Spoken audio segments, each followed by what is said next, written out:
podcast is part of the Sports Social Podcast Network. Hi, I'm Alex Yee. I'm a triathlete, and I'm super excited to be going to the Paris Olympics. Hi, I'm Marion Franklin, a GB canoe slalom athlete. Yeah, I'm Joe Clark. I am the Olympic champion from Rio 2016. I'm Joe Fraser, Team GB gymnast. Hey, my name's Emma Wilson. I'm a windsurfer. I'm really happy to be selected for Team GB for Paris 2024. This is Anything But Footy, the Olympic and Paralympic podcast, covering the games all the time rather than once every 4 years. I'm Michael. And I'm John, and we're en route to Paris 2024.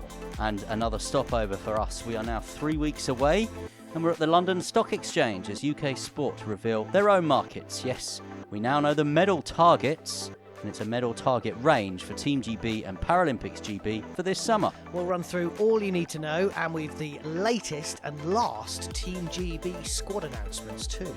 And John, as we know, has been covering Wimbledon again this year, and we've had some shock results, and not only for Andy Murray. And we have to leave rowing till last, don't we? Yep. A brilliant interview with G from the PR3 Mixed Para 4.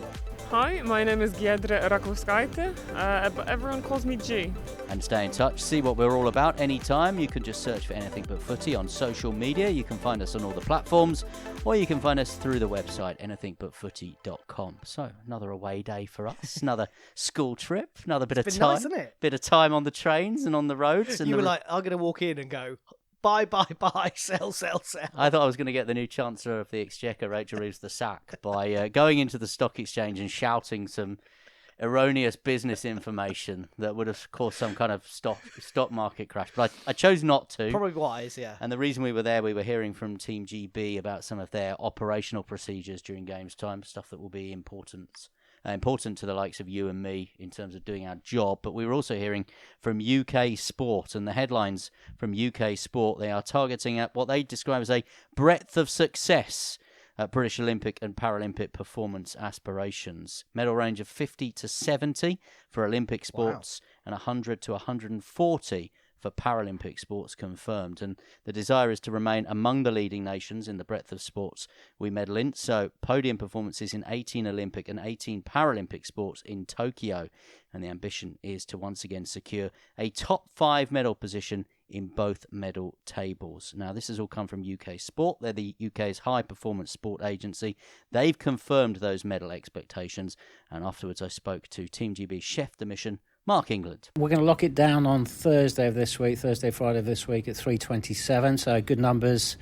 Great to be over 300 again, and more women than men. I mean, the IOC have been pushing gender parity, but this is the second games running that we're going to have more women than men. So I think the numbers are something like 184 women and 150 something, 154. Going to do the maths, men. But it's around that, and we're really proud of that. You know, the governing bodies have invested heavily in that development, and we've supported that, and they've made the qualification standard. So yeah, fantastic.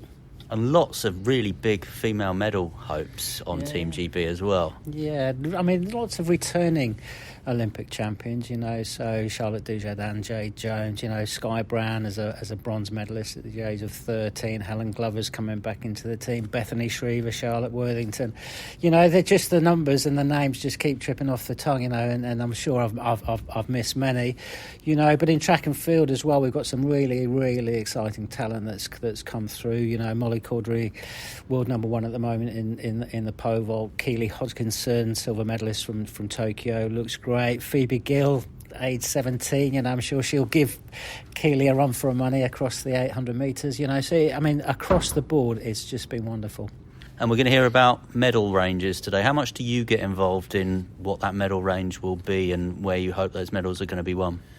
Yeah, good question that, because I don't think I've been in a campaign where UK Sport, British Olympic Association, British Paralympic Association, the Home Country Sports Institutes have worked so closely and collaboratively to not just to involve all aspects of espionage and intelligence and, you know, into what, you know, the guys are going to hear this afternoon, which is a medal range of 50 and 70 on the Olympic side, you know, and there's a lot of collaborative intelligence that's gone into that. So that's been good. And then British athletes win more medals across more sports than any other nation. We're going to be in 24 sports this time round, and I think last time, gold medals across 18 sports. So we're excited to see whether we can replicate that. How does 50 to 70 compare when you look at that as the table in terms of, does it mean top 4, top 5, top European nation? Again, it depends on gold medals. So, that will dictate our position. We'd love to be top 5 in the medal table again. We'd love to be top European nation again. That would be fantastic. And to do that, British athletes need to return maybe 18, 19, 20 gold medals, and we're confident that the talent is in the team to do that. And for you now, what are we, 18 days away from the opening ceremony? Is everything done? Is there still work to do? Yeah, look, we're on it. The team are relaxed. It's good fun. We're excited to be there. We're excited to see the athletes. But we reset every single day just to make sure that the new athletes that are coming to the team, that those athletes that have finished competing and then moving on to the next one, we're just excited and every day concentrating on supporting their particular performance. Mark, England in reasonably confident mood, and we talked about the medal last episode where Nielsen revealed 62 medals, maybe 14 golds, but Mark's sort of saying could be anything up to 20 golds, and that's the hardest thing, isn't it, to predict what colour someone's going to get. Yeah, and I think what it is, I think Nielsen are very data-driven, they're very analytical, and they will look at results, major results at World and European Championships. So they can only really go on that data they have. And as we know in this cycle, boxers, for example, haven't been able to compete at the same sort of level of international competitions for various reasons that we know out, involving Russia, Ukraine, involving the governance of their world governing body. Of course, they haven't been able to compete at those competitions where we would get a better idea of where the British boxers are. And that's, again, one of the reasons why they've only qualified 6, not 12, as in Tokyo. But I think what Team GB and what the BOA will have done with their data, and again, they're a very data-driven organisation. They'll be looking at the data, but they'll be just attaching a bit of feeling around it as well. Do you know what I mean by that? They will be looking at the results. They'll be looking at what happened, for example, in the last World Triathlon Championship. And they'll be going, right, Beth Potter is a current world champion, so there's something to put on the list. But we know the reasons why maybe Georgia Taylor-Brown wasn't a world champion, and we now know we have a very good insight into what she's done since, and we will have spoken to British Triathlon, so that's why we might add another couple of medals on there. Yeah, it's interesting. We've won, of course, 64 medals in Tokyo, 67 medals in Rio, 65 in London, and 51 in Beijing. We've been in the top 5 of the Olympic medal table since 2008. So you can see why we should be aiming to be, I think, what did Mark say, ahead of the most leading European nation. We've got the investment in there. What's the total of 315 million pounds across 53 Olympic and Paralympic sports, and a further 70 million pounds channeled directly to 1,100 athletes in the form of athlete performance awards. So we're talking big sums of money. We're talking about the public's money. And you know what we're going to hear a lot over the next few weeks, and that is athletes thanking the National Lottery. That is a shrinking pot of money, though. It has to be said, the jackpots and the prize funds in the National Lottery are not where they were a few years ago. So, again, the National Lottery will be having to make difficult decisions around funding for elite sport. And I think important to say as well, and a lot of people get confused about this, Team GB doesn't receive sort of public money. They're not in receipt of government grants. Our taxpayers' money doesn't fund Team GB. They have to go out to the market, commercial markets, and bring sponsors in and sell hospitality packages, which they're very on with at the moment. If people are in Paris and want to go to Team GB House and meet some of the past and present Olympians, you can get tickets for that kind of thing now. And the reason is because for all that performance advantage setup they give, creating that home from home, they have to raise that money from somewhere. The UK sport money is different in that is the money that the National Lottery distribute. But as you say, it is shrinking, although we know the new Labour government have effectively said it will carry on, but it's not going to go up. Even with inflation, it doesn't go up because everything is reducing, isn't it? And I think most of the sports federations are planning for that after this summer.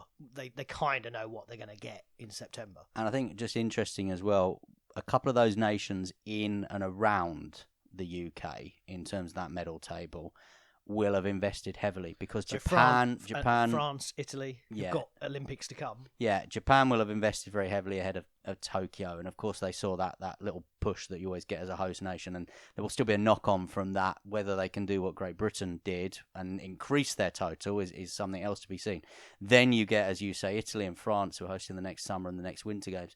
They will naturally be huge investment from those two countries, so that narrows that gap a bit as well. Australia come back as well. Because they didn't have a very good summer games by their own high standards. Do you remember when we were all kind of copying the Australian model? That's what we looked at the turn of the century. You know, when we were heading towards sort of Sydney 2000, we were saying, right, what are Australia doing? They're creating these high-performance centres. That's what we need to do in this country. And then we went and poached a few of their staff. They're now doing it to us. Yes, they come and watch our stuff, don't they? So, Mel Marshall, swimming coach, is obviously leaving the British programme shortly as well. So Adam Peaty's coach. Yeah, being poached to go overseas. So, a bit like the football transfer merry-go-round that we don't talk about, is the same for those support staff, those key members of support staff in elite sport. We will talk about our own medal predictions in an episode before the games. So we've got a list, haven't we? Of where we think, we're not saying gold, silver or bronze, but we think where we got medals. We will talk about that before, of course, Paris 2024 continues. You said I've been at Wimbledon. Yep. It's been quite an interesting week. Yeah, I've enjoyed it. I mean, I haven't been at Wimbledon. I've been watching it. Seeing Sir Andy Murray getting his big send-off, of course, and Sue Barker back on centre court as well. I thought that was quite nice. I thought it's a shame that he and Emma Raducanu didn't have the opportunity to continue in that mixed doubles thing, but I'm on Emma Raducanu's side with that. I think I understand why she's not going to the Olympics. She needs, at this point in her career, to make some very, very selfish decisions because she's obviously had huge success and then terrible injuries. She needs to rebuild again now, and unfortunately that means the level she is, she needs to just make some decisions for her. Well, I was reasonably critical of Emma when she made that decision for Team GB, that I thought she was coming into form, and I think once you're in form you should carry that on.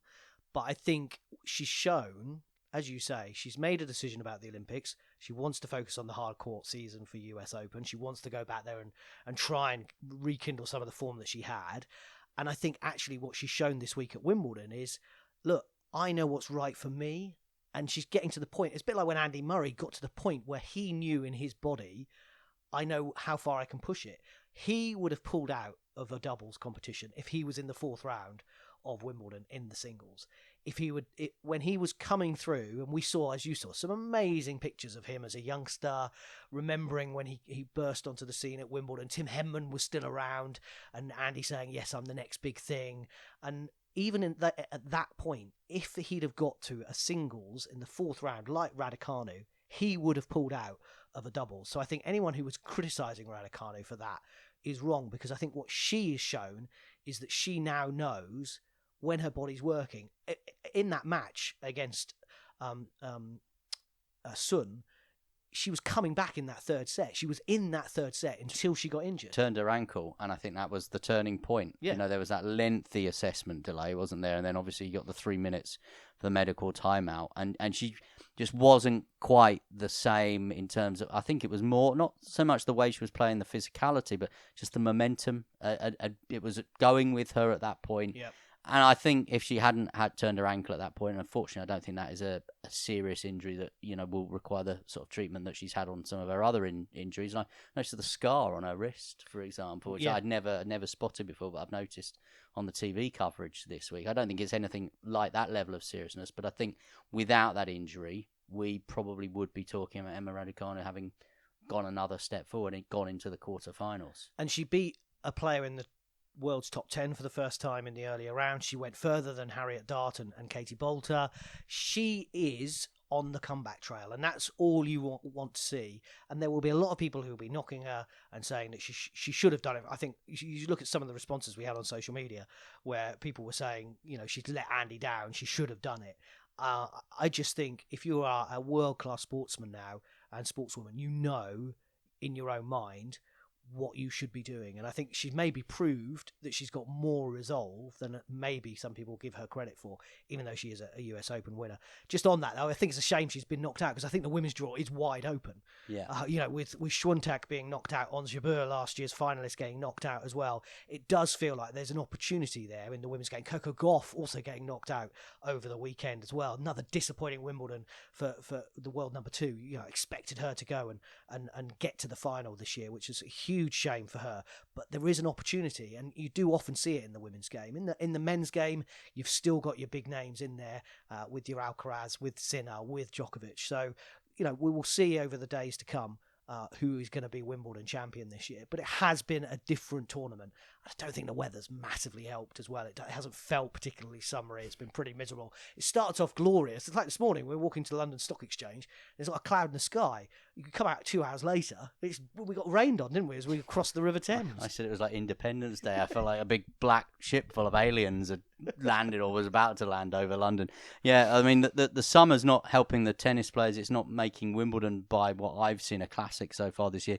Didn't help the athletes at the Olympic trials either, the British Championships. I mean, there were athletes going there for times, and some did it. Obviously, we saw the athlete from the Channel Islands, Chalmers, get the time by diving over the line and then having to wait because there'd been that false start thing as well. But on the whole, it was not a meet for trying to get time. So if you had left it to the last moment to try and get your qualification time, it was not ideal conditions. We do have 64 athletes confirmed by Team GB from British Athletics, so Great Britain and Northern Ireland athletes, 35 debutants. The full squad, you can see that on our socials. It's actually bigger. Yeah, I think bigger than expected. There's a few in there I thought might not, but then you look at the qualification criteria, and of course, that qualification period to get your height, your distance, your time dates back a couple of years. So we had people that maybe we haven't seen in form this year that have got it historically, and that's why they're in. Many athletics fans, of course, still don't think the squad is big enough, and there will always be a group of athletes, will always be names that feel they should have been selected that haven't been selected. Some of the headlines: Jake Whiteman, despite missing trials, in the 800 metres. Holly Bradshaw, not his number one event either. He was the world champion in 1500 metres. Which you've got 3 others going in that, of course, including Josh Kerr, who's also world champion. George Mills is doing the double as well with the 5,000 metres. Holly Bradshaw is in the pole vault, but I think we'll all be thinking that the vault has passed on, if you like, to Molly Cordery. Ailish McColgan down for the 10,000 metres, again, someone that has been struggling with injuries, pulled out of the Europeans. Yeah. So there could, if there'd been the wiggle room, if you like, to go, well, actually, are you really fit? Do we select you? Don't we select you? But Ailish is there. It's her 4th Olympics. She was delighted. Yeah, I mean, absolutely. 4 games is fantastic for a track and field athlete as well. And she's talking about 5. She's still talking about becoming a marathon runner and going and running on the roads in LA. So Chris Wilkinson in the 20k walk. And the relays are interesting because Great Britain have only qualified, I think, is 1 man in the 200 metres. And then obviously 3 in the 100 metres. Richard Kilty comes into that men's sprint relay squad. If you'd had more individual qualifiers in the 200, that sprint relay squad could have been a little bit bigger, because we've seen in the 4x400 metres you've got vastly bigger squads, and no place for CJ Uja, who is free to run.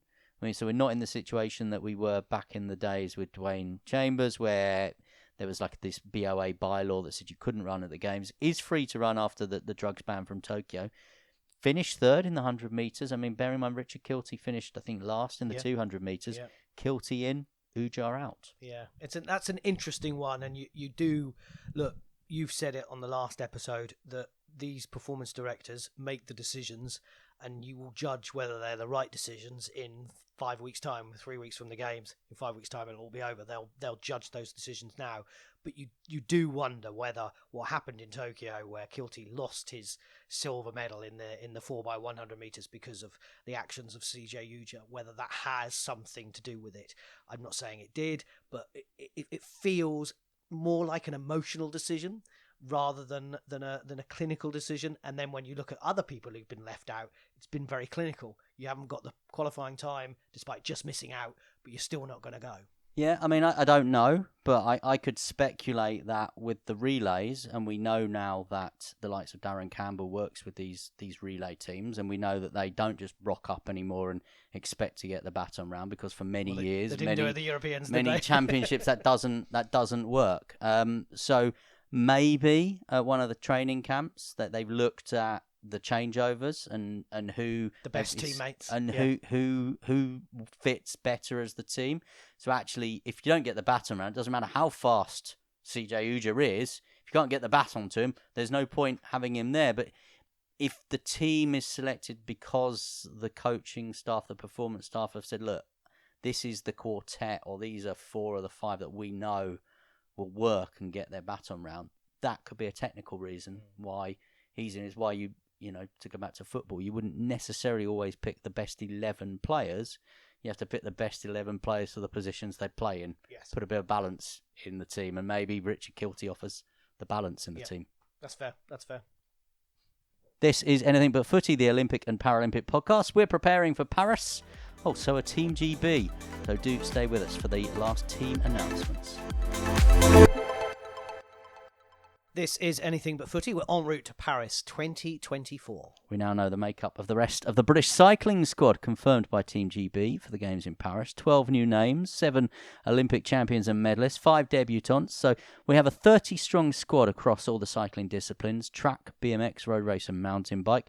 Beth Shriver is in, the Tokyo 2020 gold medalist. She's in BMX racing, hoping to put behind her broken collarbone earlier this year. I was chatting to her actually at Kitting Out as well. I had a really interesting chat with her, and she was saying how coming back as a gold medalist from Tokyo, she went to, I think, the GQ Awards, and said the goodie bag she got was absolutely immense. She said your weekends away in there and everything. So that's fantastic. Charlotte Worthington, Olympic BMX freestyle champion, makes her second games. Kieran Riley is probably on our list of potential medalists. He is the world champion who goes in the men's. Lizzie Deignan, remember, she won the very first medal of London 2012. She did, yep. Silver in the road race. Now off to her 4th Olympic Games. Rides in the women's road race with national champion Pfeiffer Georgie. Lizzie Deignan, as I said, off to Games number 4 with national time trial champion Anna Henderson and Anna Morris. On the track, no Katie Archibald. She is concentrating on her rehab at the moment, so won't be involved, of course, competitively. The women's endurance squad and the team pursuit, the reigning champion, sees Eleanor Barker back for a 3rd Olympic Games, with Josie Knight and also Nia Evans back for their 2nd. Anna Morris will double up and do track and road. I know we were talking about Hertfordshire in the last episode, but I'm going to give a big shout out for Anna Henderson, who is a Hemel Hempstead rider. We were talking about Hertfordshire with Phoebe Gill being going to the Olympics. I used to be like this with Yorkshire back in the day. Well, we spent a lot, about 4 years ago, well, for Tokyo, funnily enough, we were trying to come up with lots of athletes for Hertfordshire, weren't we? We were 21 we needed to come up with. We were struggling slightly. I think it might be a bit easier for these games. There does seem a few more options. Let's just be glad we weren't doing that series for the Barcelona Olympics, because 92 for 92 would have been harder. So much praise, rightly so, on this podcast for Sir Andy Murray. But Sir Mark Cavendish deserves a big mention as well. We thought he'd retired last year, of course, but he came back for one more Tour de France. And of course, on stage 5 last week, he pounced with a sprint finish to claim his 35th stage victory, taking the all-time record as well. It truly cements him in the history books as one of the greatest race sprinters there has been. And his victory came 16 years after his first as well. And Great Britain Cycling Team Performance Director Stephen Park said he is one of our country's truly great sportsmen and sporting personalities, and it's been a privilege to have watched him reign supreme for all these years. Is he going to carry on in the Tour de France, or is he just now he's got the record, is he just going to stop and go, right, I'm done, I've achieved what I want to achieve, or is he going to try and finish the race as well? I don't know. Good question. I mean, he's booked to come to Team GB House. Yes, he's one of the big names. One of the legends that's going to be coming and doing the Q&A if people are buying the tickets for Team GB House. So that's interesting. I love what Stephen Park says there. He's one of the country's truly great sportsmen and sporting personalities. I can't argue with that. But if you've ever walked around at the start of a cycling race, or indeed the end of a cycling race, and tried to interview Mark Cavendish when it's perhaps not gone swimmingly well for him, can be quite a tricky customer to deal with. But We've told the story before, haven't we, yeah. about in Rio, where he was obviously involved there. He won the silver medal, but had been involved in a bit of controversy, and we were all terrified. We were terrified. But he was lovely. He was lovely. He was lovely. Yeah, he was lovely. The second Olympic Games for sport climbing. 4 Team GB athletes competing in Paris. It's interesting that because we go to these briefings quite regularly, and we went to one where they said, we don't think we're going to qualify anyone in sport climbing this year. Shauna Coxey, of course, was the athlete that went to Tokyo, where it was a slightly different format that didn't really suit her, because you've got lead climbing and boulder climbing, and they put them together in Tokyo. Now they're splitting them up. But 4 have qualified. So Toby Roberts and Hamish MacArthur set to become Team GB's first ever male climbers at the Games. 19-year-old Roberts is the first British climber to win a World Cup in 2 different disciplines. So that is the lead and the boulder. So one is just speed up the wall, if you like, with you've got your little foot and handholds. These guys will probably describe it slightly more technically and better than I am. And then one is where you're trying to sort of negotiate your way across and like a wall. Up and down ledges. That's the difference. Erin McNeice and Molly Thompson-Smith also make their debuts. 3 reigning champions have been named in the 10-strong rowing team by Paralympics GB for Paris 2024 this summer. Double Paralympic champion Lauren Rouse goes again in the mixed double sculls with new partner Greg Stevenson. He's a Royal Engineer Commando. Absolutely massive he was when I interviewed him. Absolutely incredible. He's a Burnley fan as well. So looking forward, hopefully, when he wins a gold medal, to going on the Turfmoor pitch. That would be what he would be aiming to do. Erin Kennedy coxes the mixed 4 again, a boat that is unbeaten in 14 years. Pressure on. Well, they said they thrive on that pressure. Good. Well, let's hear, because it's got 3 new rowers in from Tokyo: Josh O'Brien, Frankie Allen and Ed Fuller. But Giedre Rakauskaite is back to defend her title, and I caught up with her about what drives her to do so. Gee, you're a Paralympic champion going back to another Games. How does that feel? Does it feel different? It does, yeah. I feel a lot older, especially that everyone in the boat is now in their 20s and I'm in my 30s. I feel very grateful and very privileged that I've still managed to make it into the boat and continue to make it go faster. We've got another world record last year, hopefully another one this year. I'm very excited to see what the team can do. Erin says the other crew keep you young. They do, yeah, especially with the slang, yeah. But you bring the experience. I bring the experience. I'm she's the mother of the team, Erin. I just keep everyone in line. And we talked about this. I bet the success. Do you think about the 14 years unbeaten? Do you think about defending your title? Yes and no. Obviously, I've started in 2017. So when I came into the team, it was 7 years. No one really thought of it as a big deal. I think around the 10-11 year mark, people were like, oh wait, this is actually a really big deal. And there's a lot of pressure every single year to keep winning. I think I'm kind of used to it. I think the hardest part is for every single young athlete coming into the team. They have to fill really big shoes. Because as I said to lots of people before, we just in Poznan at the World Cup 3, we crossed the finish line first, absolutely stoked, happy. We've won. We kind of needed that confidence boost before we go into the Games. But then I looked across at the Americans who crossed the finish line 3 seconds behind. They were stoked. They were so happy, arms in the air, cheering like they've just won the biggest thing. And I was like, wow, they have zero expectations. How nice must that be? Like for us, the only expectation is gold. And once you get that, it's a relief almost. Like I'm just as good as everyone else before me, whose seat I'm filling. So it kind of takes a little bit away from that sort of expectation takes away a little bit of the joy. But I think we find a lot of joy just in rowing itself, because we're all here just because we love it. We've done it. Some of us have done it from the age of 14. Ed's done it from the age of 13. We just fell in love with it, and halfway down the line, at some point, we either got injured or realised we're not the same.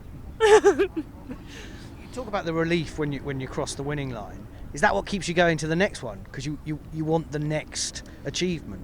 No, it's because I don't think I'm good enough. Really? Yeah. I know I can be better, and rowing is a weird sport where it's like a job that you can never be finished. You always think you can do better. I don't know if this is something that I believe in myself, but the rowing stroke is so hard to perfect. You always think you can do better. So I think it's, I'm not putting myself down, but there's space for improvement. I've seen other people row and I'm like, I should be doing this. This is how I should move. And yeah. I've spoken to quite a lot of Paralympics and Olympic athletes in the last few weeks, and some of them are favourites to win gold, like you, and some of them are described as the way that they row or the way they run or the way they perform as effortless. And I think Roger Federer said that he was actually quite offended when someone said that his tennis play looked effortless because the amount of work he actually had to put in. I understand why people do get offended about that, but I think the last race we did in Poznan actually looked effortless. I know how much effort I've put into it, but then I've looked back from the outside of the boat and I think we move very smoothly. It looks together, and I understand when people say effortless. I get angry myself sometimes when we make a call, we make a change in the boat, and someone in the debrief says, oh yeah, it just felt like we didn't need to add more power to row faster. I was like, I've been bloody adding power. What are you talking about? Riding on my power. But sometimes it's the correct movements that you've practiced over and over and over and over. It's like 10,000 strokes that you have to row correctly to have one good stroke throughout the race. So that's kind of why it looks effortless, is because you've perfected. So if you don't think you're good enough, winning the Paralympic gold, defending the title, will that be enough? Or do you go again to LA? It will be my best performance at that time. I will try and carry on, but given my age and the young people coming through, I wouldn't be surprised if someone knocks me out. And the way I'd like to leave the sport is someone internally knocking me out and me knowing that the next person coming into my seat is going to rise the boat higher. Well, we wish you all the best of luck. Thank you so much for talking to us. Thank you very much. So Giedre, G. Everyone just calls her G, literally. I said, why? And she was like, because no one can say my name. Literally no one can pronounce my name. So I hope I did it justice. The full team sheet is on the socials. Georgia Taylor-Brown, she likes just to be called G as well. Does she? Yeah, and she's got a series of earrings which are just G's.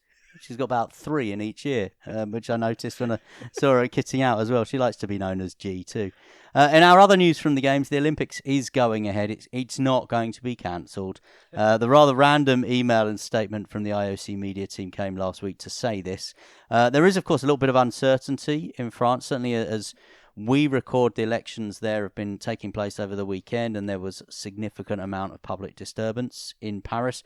Rumours, though, about the Games being cancelled, which spread across social media. Dependent on what happened in that election, they do seem slightly wide of the mark. The IOC have blamed a Russian misinformation campaign. Well, fingers crossed that we don't get another cancellation of the Olympics. And Paris will be the centre of attention this coming week as well. So a lot of focus on this city. And we remember that from London. It does ramp up. We are 2.5 weeks away, 3 weeks away from the game. So you can see why this is happening. But the Olympic torch and the flame actually arrives in the capital city this coming weekend. It's making a 2-day stop, July 14th and July 15th, 2 weeks before the games begin. And we're told it will shine a light on the French capital and the most iconic spots. Do you know what they should do? They should take it to the Eiffel Tower. That's what they should do. I think they might. Other infrastructure and monuments. I'm pretty sure the Champs-Élysées and the Arc de Triomphe and the Trocadero and the Place de la Concorde. I think I've come up with all my other... the Louvre. I think it'll all be there. Pompidou Centre. Yeah, quite, exactly. The Hotel Invalides. Anyway, you get the message. The French... The idea, of course, is to get the French up for it. and that's what we want to see. And of course, in London, we needed it to come into our city before we kind of got behind it. But I tell you what, of course, the French national football team could also get the French well up for it. They could well be in the final of the Euros by the time the torch is in Paris. Yeah, as we record, we know the makeup of the semi-finals. But that would be, well, it feels to me slightly written in the stars. France, England? Of just a France victory before the Olympic Games, it feels like it would just sort of set things up. Apparently, they won it in '84, the Euros, and then won the Olympic gold. Okay. In '84. I was going to say, no, they didn't host the Olympics in '84 afterwards, though, did they? No, but in LA. So, well, it just, obviously, from an English point of view, we know there's no Team GB football team there. We know that for the men, they're desperate for success since 1966. They've got that difficult semi-final against the Netherlands, although they don't appear to be the team that they once were. Maybe a France-England final. Not going to be as exciting as the France Team GB battle in judo and triathlon. Or triathlon, I knew you. Well, I needed to bring it back around to the Olympics somehow on a podcast called Anything But Footy. I thought you that is the most you've ever spoken about football on this podcast. I'm usually the one that prattles on about it. Yeah, I'm all out of love with the game of football, but when it gets to this stage, you can find just a fingers crossed modicum of interest. Good luck to Gareth Southgate and the England football team. You can check us out across the social media platforms. We're Anything But Footy. You can read our latest blogs, which reminds me, I need to get the latest one that I've written up there. I'm not holding my breath. You can also find us at our website, anythingbutfooty.com. I've got another song for the playlist. Oh, have you? Okay. Spotify Olympics music playlist needs Taylor Swift and Paris. Okay. On there. I'm with you. There's also a song called Paris, I think, from the 1974 as well. Okay. So another couple. Do stay with us. We're en route to Paris 2024, the Olympic and Paralympic Games.